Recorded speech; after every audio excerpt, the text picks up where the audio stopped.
నమస్తే welcome to dot news. వదులుగా ఉన్న కాటన్ దుస్తులు ధరించాలి. కూలర్ గాని ఏసీ గాని ఆన్లో ఉంచుకోవాలి. చల్లటి మంచినీరు దగ్గర ఉంచుకోండి. అదేంటి వేసవికాలం అయిపోయింది కదా, మరెందుకు ఈ జాగ్రత్తలు అనుకుంటున్నారా? Let's watch the story.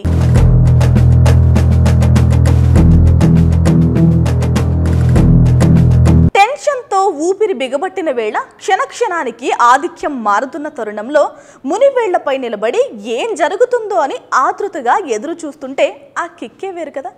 ఏంటి ఇంత హైప్ ఇస్తున్నారు? ఇండియా పాక్ మ్యాచ్ గురించి చెబుతున్నా అనుకుంటున్నారా? కాదండి బాబు, జూన్ 4న వచ్చే ఎన్నికల ఫలితాల గురించి.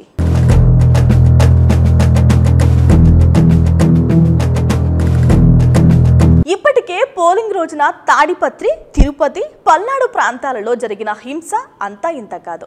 నాటు బాంబులు, వేట కొడవళ్లు, సుత్తెలు, కర్రలతో నేతలు రక్తపాతాన్ని సృష్టించారు. పెద్దారెడ్డి, జేసీ కుటుంబాలు కొట్లాటకు సయ్యంటే, మరోవైపు పల్నాడులో పెట్రోల్ బాంబుల మోతతో రణరంగాన్ని తలపించాయి. దీంతో ఫలితాల రోజున ఏం జరుగుతుందో అన్న చర్చ అంతటా జరుగుతోంది. ఎన్నికల ఫలితాలు ఎలా ఉన్నా హింస మరో స్థాయిలో ఉండనుందని విశ్లేషకులు అంటున్నారు. ఎవరికి ప్రజలు జై కొడతారు, ఎవరిని ఓడిస్తారన్న చర్చ నేతలతో పాటు సగటు మనిషికి తీవ్ర ఆసక్తిగా మారింది.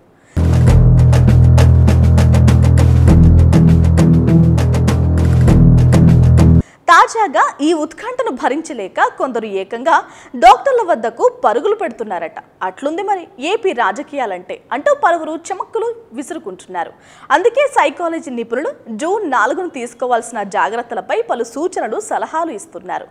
కౌంటింగ్ రోజున లైట్గా టిఫిన్ చేయండి. కూలర్ లేదంటే ఏసీని ఆన్లో ఉంచుకోండి. వదులుగా ఉండే కాటన్ దుస్తులు ధరించాలి. టీవీ సౌండ్ తగ్గించుకునే ఉండాలి. మధ్య మధ్యలో కామెడీ వీడియోలు కూడా చూడాలి. చల్లటి మంచినీటిని దగ్గర ఉంచుకోండి. అప్పుడప్పుడు ఊపిరి నిండుగా తీసుకుంటూ ఉండాలంటూ సలహాలు ఇస్తున్నారు నిపుణులు.